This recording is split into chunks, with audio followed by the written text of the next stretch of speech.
Okay, Peter, just thank you. if I could just ask about the call reviews, because it was a major point raised by the staff side. I see that if I read it, it's on page 7 of 15. That we've got a generic arrangement and a clinical arrangement. And what I just didn't quite understand, and perhaps there's a chance to clarify this, how the thing as a whole is brought together, because that was one of the key points made. Could it be brought together if you defined it in those two sort of separate streams? How is it brought together, and is that satisfactory on the point made by Nick about quality? Is that, how is that working? Sure. Chair now, or you? Yeah, sure, go ahead.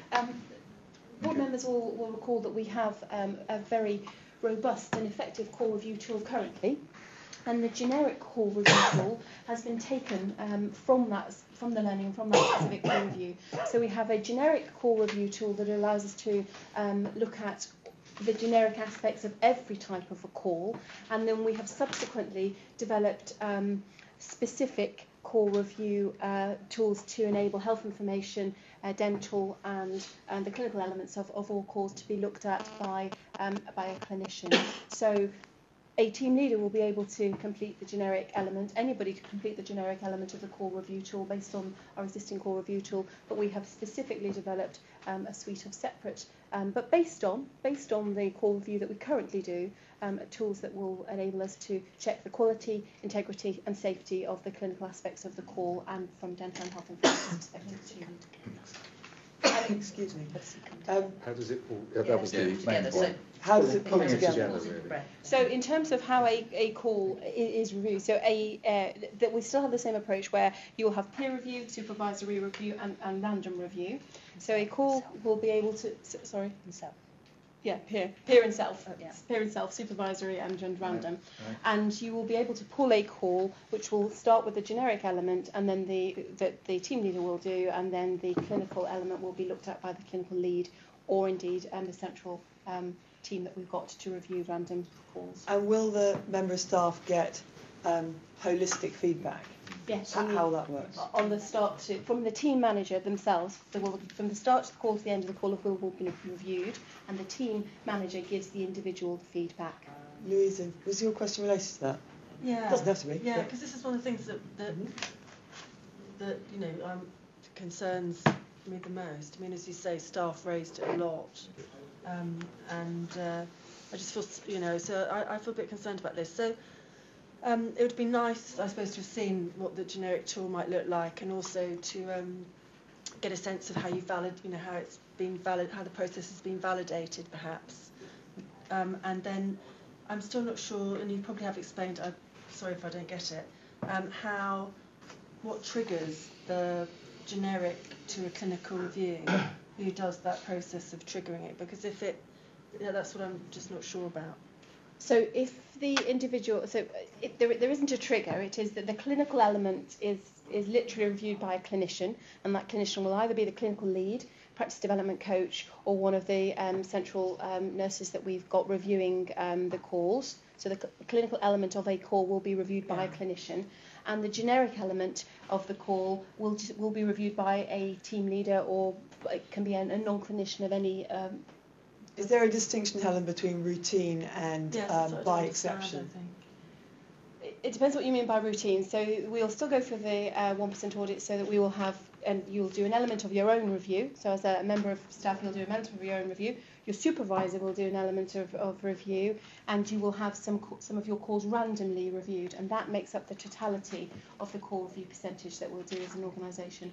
And on top of that, there is the reviews that will be dictated because of a serious adverse incident or complaint, or some health professional feedback that showed that we've potentially done something wrong, and we recall the recording of a call, and we'll review it in that way. So that's separate to routine call review. Okay, so sorry about this. So in the random call review, somebody will look at the generic bit, but then somebody else, a clinician will always review, put it through a sort of clinical clinician will always review, in the system that we're proposing, the clinician will always review the clinical elements of the call. Okay, so the way that course review, just run it past me again, you've got the random, you've got the sort of the proportion that are done sort of, you know, randomly. Yeah. You've got ones that somebody will say, well, I wasn't happy with how this call went. Yes. Any other way of... And the supervisor, so the supervisor being either clinical lead, or the team manager might also say, could you have a look at this call to a clinical lead? So the clinical lead themselves will pick up from their particular team a number of call reviews, and the team leader is still in a position, the team manager is still in a position to say that, could you please have a look at this call from this individual? So the only, sorry, so the only risk would be if a team manager who wasn't wasn't a clinician, is there any risk they could miss a call that had a clinical component in it and they miss it? Not really, because the clinician, there's always going to be a clinician reviewing the clinical elements of any call review that takes place. Does that? I think so, yeah. You have one call review, what can I do and there are elements within the call review. Yeah. Part of it is done by the team leader, part of it is done by a clinician, but it's one call review record, as I understand it. And we've discussed it quite a lot at the Clinical Governance Committee as well, because if you look at the KPI, we are not meeting our 1% call review targets.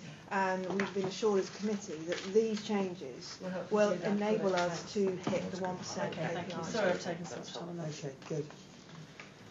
Fine. So we've addressed the issue of call reviews. Was there anything else that was bothering anyone I had some questions Peter? about the process, but that's different to... The process of the consultation? No, or the process of the implementation. Of implementation. Okay, that's fine. Nick, did you want to make a comment? It's a sort of half question or comment. We have attempted to pitch the number of clinical leads who we require to provide what I call moment-by-moment support for call handling, rather unbecomingly called the 08 Hunt Group, Yes. but it is jargon, but that's what it means, having an experienced nurse on the end of the phone. And I'm quite conscious that that's a feature of the number of calls that we get, and also the extent of questions that there are. And we will need to keep that under review. And I would hate to think that we go back into the same sort of review mode as we've been in the last 3 months in order to respond to changes. Yeah. So I think that's important, and equally what we're setting here are the number of team managers by saying we believe that one team manager will manage about 20 staff. So I think in terms of if you were sitting as a team leader or clinical team leader, dental team leader, you would be worrying about these numbers. And they are at the heart of this document. I'm just trying to point out that we do run a dynamic service, and these numbers will change, as they say, both up and down over the course of time. And I don't want the principles that we're adopting here to be clouded simply by the numbers. No, that came across nice and clear. Yeah. I did feel that the way in which the support point you made earlier to staff, because we heard the dental nurses saying they felt that perhaps they weren't being given sufficient support over time, and you've now given that support, I believe, to help them with their dilemmas, as it were. But of course, over time, as people become more experienced and this system matures, things will move on again. So yes. We've got to accept that. Roger, did you want to come in? Yeah, I mean, I do think it's very important that we build in a review of these changes after, say, 6 months.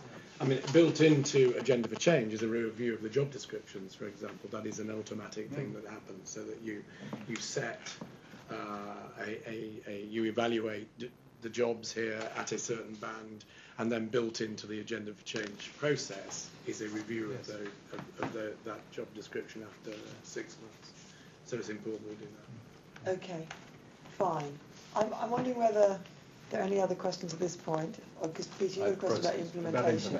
Before we do that, I mean, as we've said repeatedly, we believe that staff have had lots of opportunity to have their voices heard in this process, And I think we particularly want to thank the staff and their representatives for really fully engaging, because any of these big changes, the recommendations are improved by being thoroughly gone over by the staff who will be affected, and having the experience that they have and the knowledge of the practicalities and their wisdom and input into the process by challenging it. So I think we have a great debt of gratitude to the staff who've really had it fully come back to us and looked at it carefully and critiqued the proposals and come back to us with alternatives and challenges. That being said, I don't know if there's anybody who wants to, on the staff side, sort of say anything very brief at this stage as we reach the denouement of the process. James, did you want to? Yeah, I think obviously I want to go over the issues from the board seminar you've seen. You have to speak up. Could you speak up a little? Maybe you could stand up. Sorry, I can't hear you. Sorry, it's me going deaf. I think the issue now, obviously the final management paper's out. I think some of the anxiety maybe has gone of what is the final outcome from a management point of view of the consultation. I think the anxiety now in the staff is which roles will they get, and then the overall structure. So what is about the roles, responsibilities, the processes, the systems, will all these be in place that actually the affected staff will be able to do the roles, achieve them, get satisfaction from them, support the frontline staff. I think that's the anxieties from the frontline staff. So I guess from a staff side point of view, moving forward specifically, it's about obviously the first thing is the recruitment process, making sure everyone's it's fair, transparent, everyone has an opportunity to go for the jobs that they want, but no one's displaced. Then I think moving on, it's obviously about the implementation, the proper implementation group set up with an ongoing review, because I think there are a lot of the concern of a lot of staff is about the systems and the processes and how will this work. Yeah. That's what they consider as well. So I think those are things to really bear in mind moving forward. Thank you, James. That's great. I mean, that takes us neatly into Peter's point. And I must say, one of the issues that I've been most interested in understanding and making sure that we address is to be absolutely clear that our systems evolve to support these new ways of working, and that we're not asking staff to do new jobs in different ways with a system that seems to be working against them or doesn't support them in the way that we're now asking them to work. So that's an implementation issue. It is. Peter, you have an implementation issue, and then perhaps we can... Certainly part of it. We heard earlier about the rostering project and capacity issues and perhaps the disjointedness of losing people and over the period of the implementation. And I'd like to ask for some assurances around that process. Secondly, I note that there's this 4-week trial period. I just wanted to understand how that would work. It comes with the assumption, I assume, that most people won't say I'm not satisfied with it. But it's just a query that I've got about it, because it could actually cause quite a bit of difficulty for the management of the system if it broke down in any way. Also, I was just seeing it coming at the build-up to the winter peaks, and I was just wondering how, if at all, there should be some safeguards in that respect, so that we can just understand it won't massively influence or cause a problem there.